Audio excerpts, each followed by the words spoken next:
The latest poll from the New York Federal Reserve shows 28.4% of respondents are looking for a job. So this morning, GMA is on the job and helping you. We are breaking down tips to landing the role that you really want. So joining us now is career coach Emily Durham, also known as Emily the Recruiter. Emily, good morning to you. It's great to have you. Good morning. Thanks for having me. I'm excited to talk a little job hunting. Yes. So that number, first of all, nearly 30% is pretty staggering, and how many people are dissatisfied with where they are. But let's start with these like temporary seasonal jobs. Those are starting to come out right now. What do people need to know if they're interested? It really is that time of year. So December, January, amazing time for people to start looking for those seasonal jobs.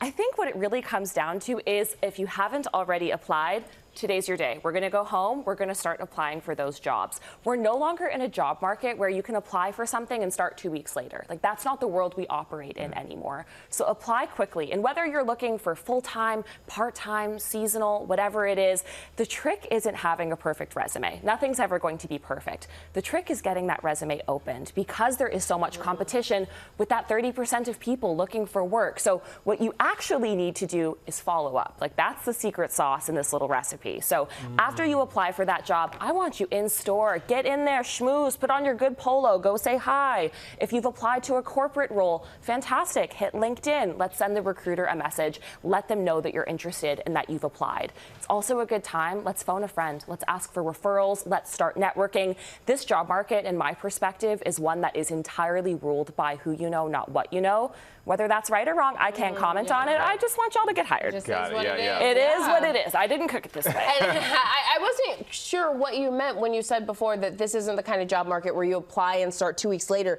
because you mean people are starting sooner than that. I actually mean they're going to start later. Oh, really? Yes, and I'm happy you asked that. So think 4 years ago, right? Like a pre-pandemic world, the job market was hot. You could apply for a job. Oh my gosh, they're like, can you start Monday? By the way, you're gorgeous, you're perfect. Thank you. Let's double your salary.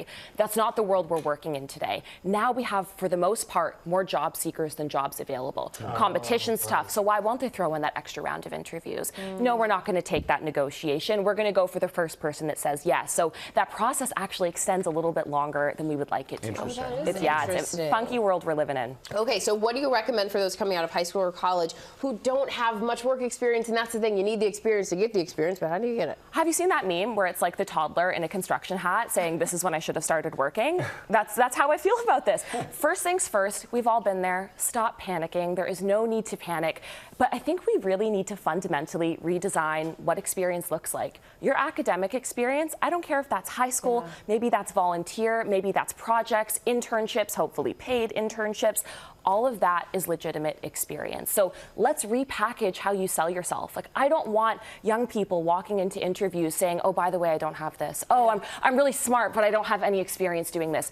Let's stop putting a spotlight on the stuff maybe we're not perfect at. Let's focus on what you have, even if it's unpaid work, that's A-okay. And let's focus on how you're a great learner. And I'll say it all the time. If you're struggling to get noticed, network, network, network. Let's ask for help, ask for feedback, ask for referrals. There is so much amazing information online about how to do that as well. Like you said, who you know.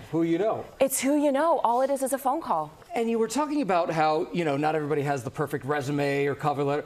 But what about AI? Because I'm sure a lot of people are going to turn to AI and they're going to say, hey, this will just do it for me and it'll create the perfect resume. Yes, the same way AI maybe shouldn't exclusively be doing your taxes, let's think about your resume in the same light. So AI, I think we first need to start off by saying, assume everybody's using it. Assume the employer, assume you as a job seeker. What does that mean? That means everyone has a good resume. So having a good resume isn't going to be a showstopper anymore. What it means is all of our resumes sound and look the exact same. So how are you actually standing out? Good, unfortunately, isn't good enough.